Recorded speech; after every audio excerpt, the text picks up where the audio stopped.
Hello. Hi, welcome you guys back to the Green Lighthouse podcast. Yeah, just got back from VEECON, so feeling the high of the event and the low of the sleep deprivation.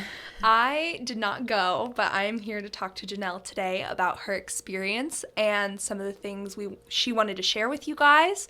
And I'm really excited to hear about it and to get the message out to you guys about how it went. So, Janelle, do you want to dive in and start talking about your experience and what it was like? Yeah, I think I might start with there's a lot of discussion about should this event be virtual since, we're talking about these, virtual assets, right? These digital assets. And one of the things that Gary Vee talked about is how some of the best things in life are intangible, like love. We can't touch that. It's not real. And yet at the same time, I've been thinking about the duality of human need to have the intangible, to have the dreams, to have love, but we also want the tangible because by the end of the conference, I longed to give my kids a hug and to be held in my husband's arms. So yes, love is not tangible in one sense, but at the other sense, if COVID taught us anything, like we all wanted to hug our moms, right? Yeah. Well, and I think it's so important to even just get face-to-face time, going from, in-person classes to Zoom classes to in-person classes, or Zoom conferences to in-person conferences. It makes it so much better. One thing I want to ask you is just, let's start from the very beginning, the process of even going to VEECON. What was that build-up like for you? Did you feel like you were ready? Were you excited, or was it nerve-wracking to possibly be there with all these people? I was definitely both, but of course I used the reframe since feeling nervous and feeling excited. I have the same physiological markers. When I feel that way, I always bend towards I'm feeling excited because that tends to work out better for us, right? Thinking I'm nervous doesn't. Yeah, it doesn't help. Doesn't really help much. So I definitely was really excited. I didn't know what to expect. There was a lot of kind of unknowns, and we didn't have a ton of time with the app, and so there was just a lot of it that I wasn't quite sure what the conference was going to be like. Yeah. Okay. So you say an app. So I know what the app is because I helped you with it on your phone, and so did Max. But do you want to dive into a little bit what the app was? So instead of getting a printed, the app had essentially 3 features. It had your entry ticket. So what got scanned when you entered, and then it had the sequence of events. Yeah. And then it had a map, which was kind of part of the sequence of events. And then it had a section where you could share your contact information with other people. So it had those 3 kind of pieces where you could hit share contact, and then somebody else could scan it with their app, and everything that you had populated into your contacts would then be on there. That is extremely convenient. I kind of wish, and I think there is that for iPhone where you can just kind of do that, but that's awesome. So the app was very helpful, right? It was. The funny part, though, is, of course, I've been trying to follow Gary Vee's advice, and he's like, TikTok, TikTok, TikTok, TikTok. Yeah. And then the one thing he didn't have on the app was your TikTok address. So it was phone, It was Twitter, it was Discord, it was Instagram. Everything else. But he didn't have your TikTok on there. I could see where that would probably be a little frustrating because you've been doing TikTok and it's been going great. I mean, if we just look at the sheer amount of videos you've made, it's been a really awesome experience, and so you were really excited to go to VEECON. And what I wanted to share was my TikTok. Yeah, it's the most it's the most well developed. Yeah. So it was kind of funny for that not to be one of the things on there. And I think next year they'll probably have a way of, if you share your contact, it can share both ways. The way it was this year, you'd be like, hey, do you want to share contacts? And then you'd both put up your code, and then one of you would have to go, oh, wait, I'll scan first. And, and then you'd scan yours, and then you have to switch. But so I could definitely see them developing a way that you could share back and forth. Yeah, that would be way more convenient. So we decide you're going to go to VEECON, and, you know, we get all that set up, you get on the plane, you get there. What's that first experience like? What's the first thing you're doing, and how did that pan out? So I went to the hotel, dropped my stuff, walked right back out of the the room, and then I went to Tom Bayou's Founder Key event. So there were several like kind of offshoot events as well, and that was one of them. And you're a big Bayou fan of Lisa and Tom, right? And so that was kind of amazing, is all the people that they brought together. And they're very similar because Tom, Bayou, and Lisa are all about the growth mindset and a lot of the same things. Because, you know, Gary's latest book is all about, you know, the emotional aspects, or, you know, primarily. And so they're very similar and in line. And Tom Bayou has his own NFT projects that he's launching and moving forward. And for people who had his NFT, there was kind of a meet and greet. Oh, that's so awesome. That's really exciting. So this conference was a 3-day conference, mainly, right? It was Friday, Saturday, and then half the day on Sunday. Or most of the day on Sunday? Most of the day on Sunday. Yeah. So that's a long time. What was so going into it, did you feel like that it met your expectations, or that you really got an understanding of what this conference was going to be about, how it was going to feel, and really the actual physical demand of the conference? So there was so much, and the conference, you know, there was breakfast that started at 9, I believe. Like, it was like 8 to 9 was breakfast. And of course, the first day I lined up at like 7, you know, left the hotel room at like 6:30 in the morning. And then there were concerts and all of these things, and then parties until late at night. So there was no way for anybody to do everything, but that's better than the alternative, right? You'd rather there to be more to do than anybody could do than not have enough to do. And that was hard because sometimes there were simultaneous panels going on and both sounded interesting and you had to choose one. But I did like, it was in a stadium, which was very different. I'm used to going to conferences where it's like at a Hilton or it's at a conference center where everything's right next to each other. So you got a lot of exercise because you're walking up and down stadium steps. And then the hallways of the conference, they had booths and other things happening like in the hallways of the stadium. So it was an interesting atmosphere from that standpoint. And we just had so much room. They did even have a Ferris wheel in there. Wow. And but what was nice about there being so much room is you could be so far away from the stage and still listen, because of course it was all projected as well, that it meant that you could have side conversations. Whereas in a lot of normal conference environments, you can't have side conversations because then it would be bothersome to... in an enclosed room, it would be. So that's one thing that I really appreciated about it, is that you were able to have those conversations, and it wasn't like, shh, shh, you know, everybody just sit in your row. You know, you could come, you could go, and it had that fluidity. Well, so something Gary Vee was very excited about and was marketing was that this conference was going to be like a summer camp, that this was going to be a huge event. It wasn't just a come, sit down, and listen.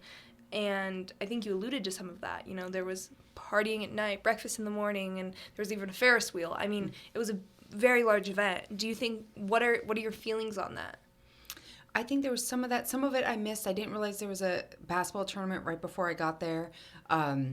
But they also just had like the big Jenga, and you could, there were some lawn games that you could play, and some of those things. So they just kind of had that vibe and that feel to it, that this was not about being snooty or academic, but we were here to have some fun too. So it just really set the tone. That's awesome. One thing I wanted to point out is you brought this back, right, from VEECON.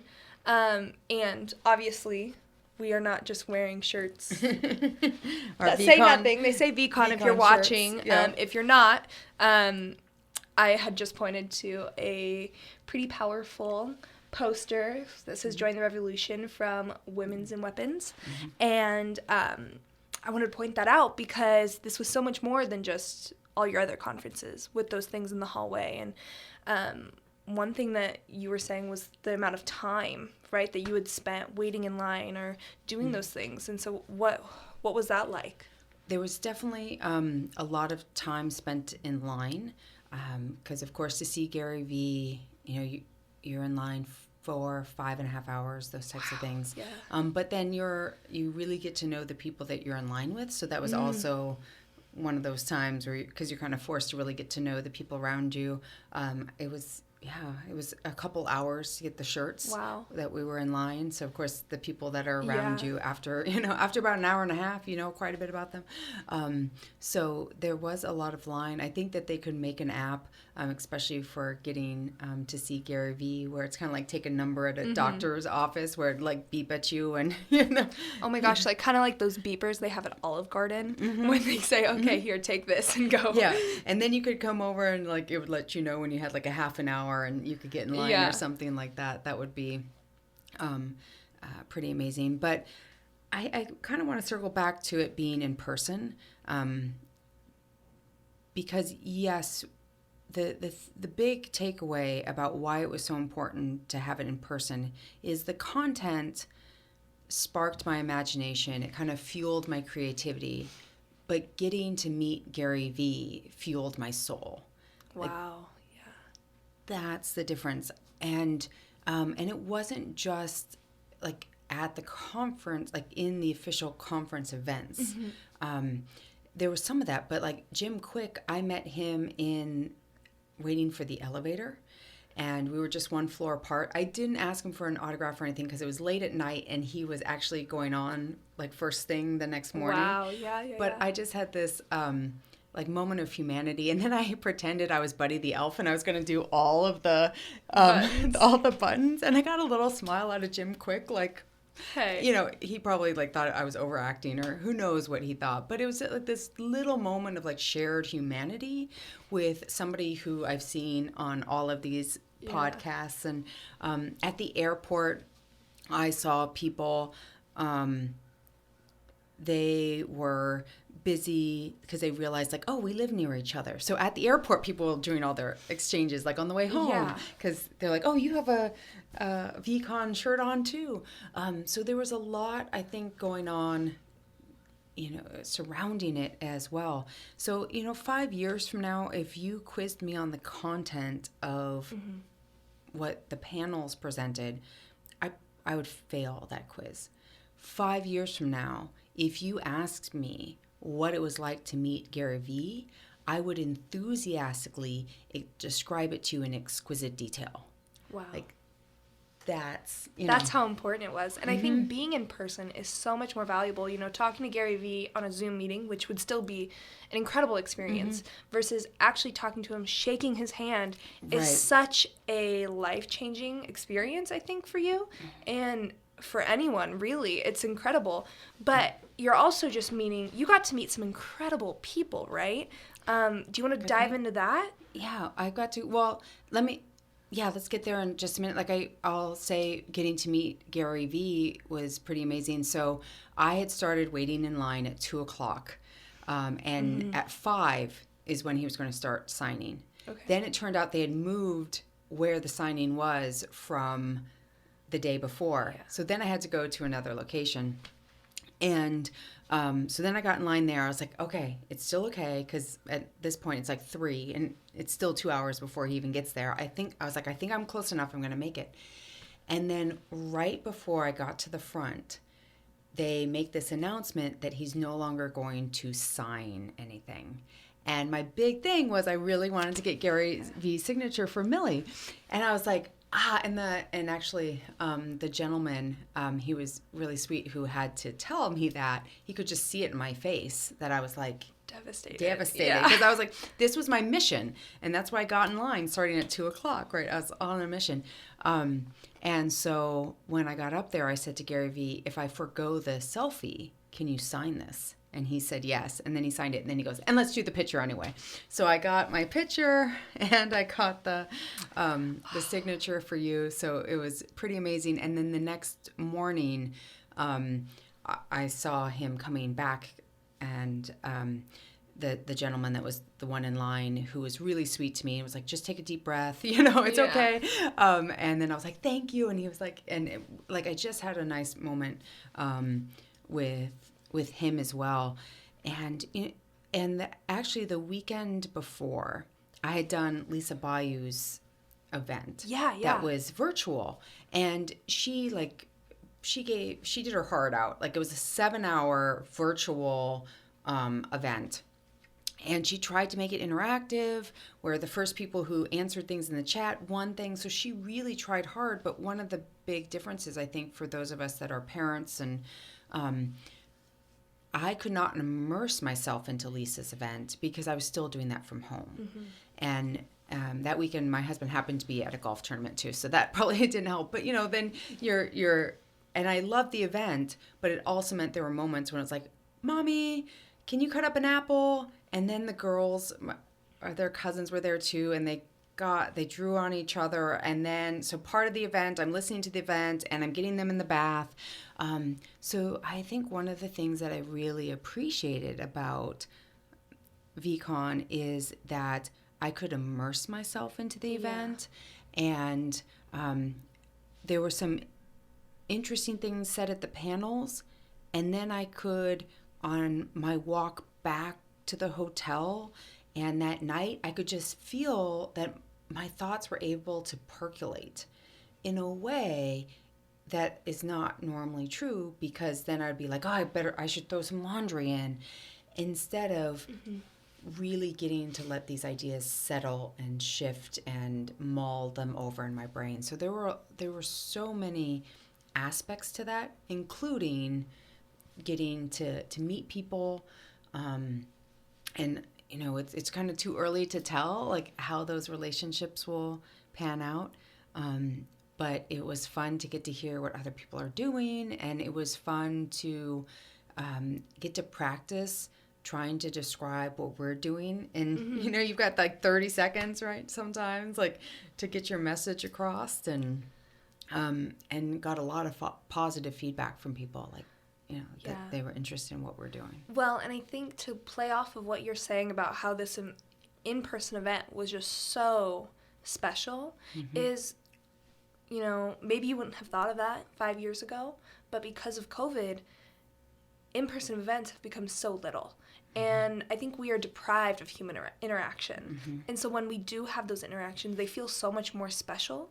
And I do think some of the things you're saying, especially about being a mom and, meeting Gary Vee and those experiences, you would have had the same feelings. But I think everything's just heightened, especially in the time we're at right now, because this is the first, We're going through the firsts. And yeah, you've been on an airplane before, but you haven't spent time going to a conference not related to your full-time job, doing something kind of different. And also, this is the first NFT, Web3, total out there conference where people are really networking and meeting people. And the whole point of the conference is to have those human interactions and to have those moments with people. And, Which is why Gary set up all those spaces, and the space the way he did, is that if it was just about listening to the panel, we'd be sitting in rows and everybody, no talking, right? And again, the panels were great. I mean, I think some of my big takeaways from the panels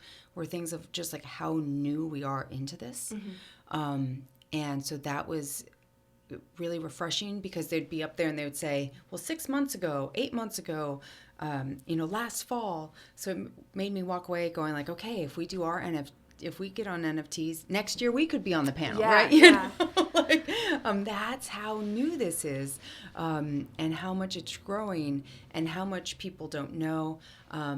The author, The Subtle Art of Not Giving an NFT, was one of the talks, and he talked about putting his book into an NFT and breaking it up. And what I also appreciated was him talking about what he'll do different next time, and how, and it's also hard because so many of the contracts that musicians and writers are in, they got into them years ago.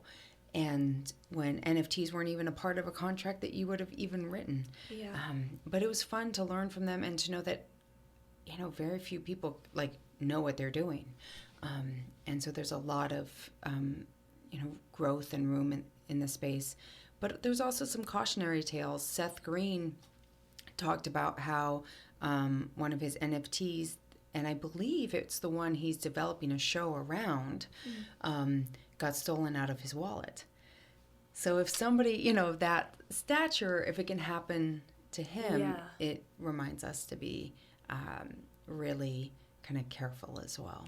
Well, something that I appreciate, and I wasn't even there, was the awareness of, if you were to sit down in a conference room and nobody was to talk and you were to listen to a panel and then everyone is to leave, there's this understanding almost that the person on the stage has much more important things to say than anybody else. Mm-hmm. And not that those are bad things, because I think those conferences are valuable, but at a conference like this where it's so new, everybody's learning from each other, and that next year you could possibly be on the stage, it's very important to let that creativity flow and let those things happen and let those conversations grow, because who knows, maybe somebody you met at this conference could now be the next biggest thing, and they could attribute all of that to the conversations they had at VEECON. And you want to be a part of that growth, and I think that VEECON was a healthy and really supportive place for that to happen. But yeah. And another big thing they talked about is how, excuse me, as I'm talking, I might have a quick drink here. When we're looking at the prices, there's kind of this price readjustment and this difference between people who are looking at NFTs as a get-rich-fix scheme, and there are predators out there. But also, as prices are dropping, this is a really good time to build. But just how the blockchain is here to stay, we don't know what it's going to look like, but it is the future and is worth us building towards and getting to know. No matter what age you are, you should have some understanding. If you hear the word blockchain and go, I don't know what that is, it's the same as in the 90s being like, internet? What's internet? Who needs the internet? I've got the phone book. It's the next wave. Wow, it's really exciting and it's really interesting, and I'm so glad that we're having these conversations. If there's not something you want to jump into right now, I would love for you to talk about the structure of the conference, because my assumption, I haven't really gone to many conferences, but you sit down for a while and you listen, but you were saying that there's a lot of moving, there's a lot of walking around, and the actual talking times were shorter. Do you want to go into that? Sure. So the panels were essentially like a half an hour. So that was nice, because sometimes at some other conferences I've been to, the keynote could be an hour and a half. Whereas Gary, of course, he's like, he gets in and it's brief, but it meant that you got a little glimpse into what Spike Lee was doing. But it was just a little glimpse and a little glimpse into Snoop Dogg and what he was doing. But it was just this little glimpse, but it was just enough that you didn't get to that point where, when you're watching somebody do this long presentation, and they weren't presentations, they were panels where, just like this, somebody was interviewing them. So they didn't come with, a set deck of slides to show or anything like that. It was just conversations. So that was a little different, but they were also much shorter than I've kind of experienced in the past. And then because of the venue, the way it worked is the first couple in the morning and then the last couple at the end were in the big, what they called the main stage, which was on the stadium floor, and then they had smaller breakout rooms. But to get to the breakout rooms, they were quite a distance away from one another. And it was up and down stairs and up and over. And so there was a lot of walking, which was kind of nice, because I know sometimes I go to a conference and you get to your seat and you settle down, and then they were there for the next 8 hours. Yeah. Well, and I have a million questions I could ask about VEECON. I think that it was a really exciting space, but, you're a few days out of it from now. What are your overall feelings, after you got on the plane, you got home, and you think back, what is your overall, I don't want to say grade, but evaluation of VEECON? Things that you loved, things that you felt like didn't meet your expectations, things that exceeded your expectations. How are you feeling? I met more people on the technical side than I was hoping to meet more other content creators. And that might have just been the pool that I met. Mm-hmm. But I loved, I got a selfie or signatures, again, going back to the tangible and the intangible and that interplay. I love that I came home with these things that I can look at and draw strength from. Because she, like, getting to meet her and getting a hug, she just exuded radiance and effervescence and, like, love and light to everybody she talked to. Who? But Women in Weapons? Women in Weapons, but I now okay. I'm, like, on the spot. I was like, what's her name? But it was just so amazing to get to that tangible and intangible. It was just that flexibility, getting to shake Tom's hand and get a selfie with him. Those experiences were pretty amazing. There was a lot of waiting in line. Yeah. And so that part, a few more food trucks, maybe some vegan-friendly food trucks, would have been really nice. Yeah, we'll slip that in, Gary. But at the same time, it's hard to kind of work around some of those things. Mm-hmm. And I definitely know what to expect, because before VEECON was like this abstract idea to me, like what is VEECON? Yeah.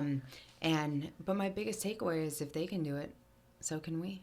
Yes, I love that. And I think that, if you walked away from this conference with anything, just the empowerment that you feel, and how you were saying, meeting Gary Vee filled your soul.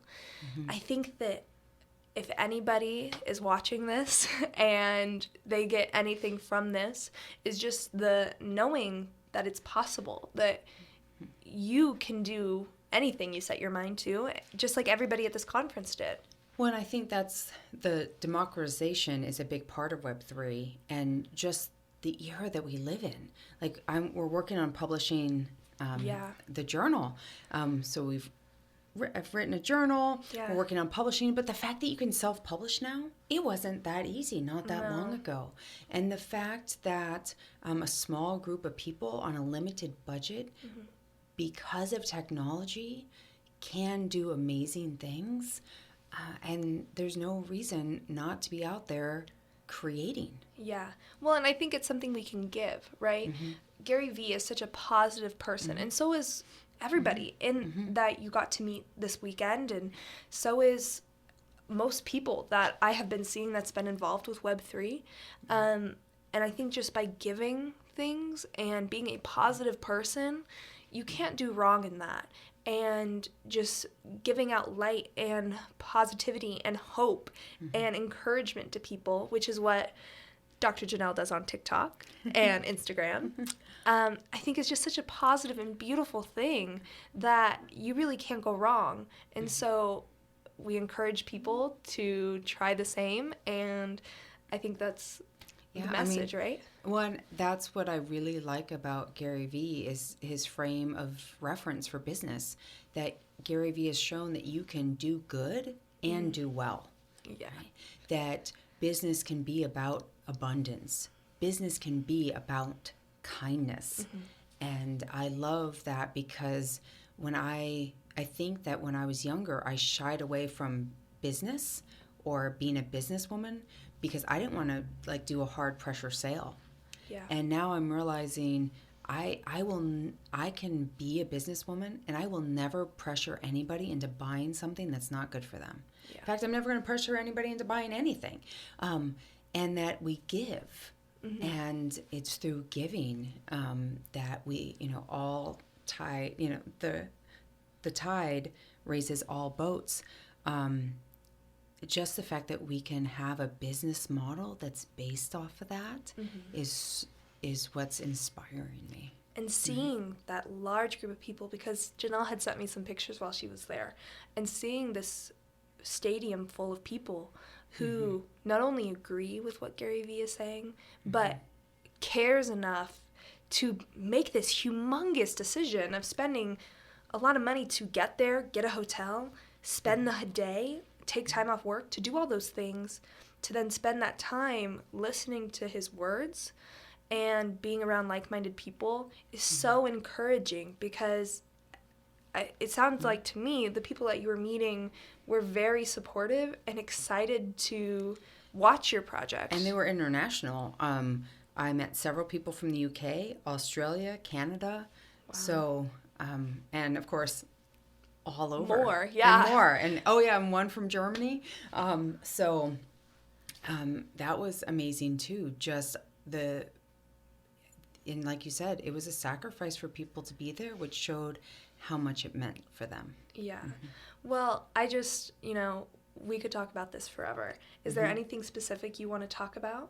No, I think I think the big takeaway was just, as you said, that content, it sparks creativity. It might fuel your interest, but getting to be at that event, getting to meet Gary V, like I said, it fueled my soul. And 5 years from now, that will still be a memory.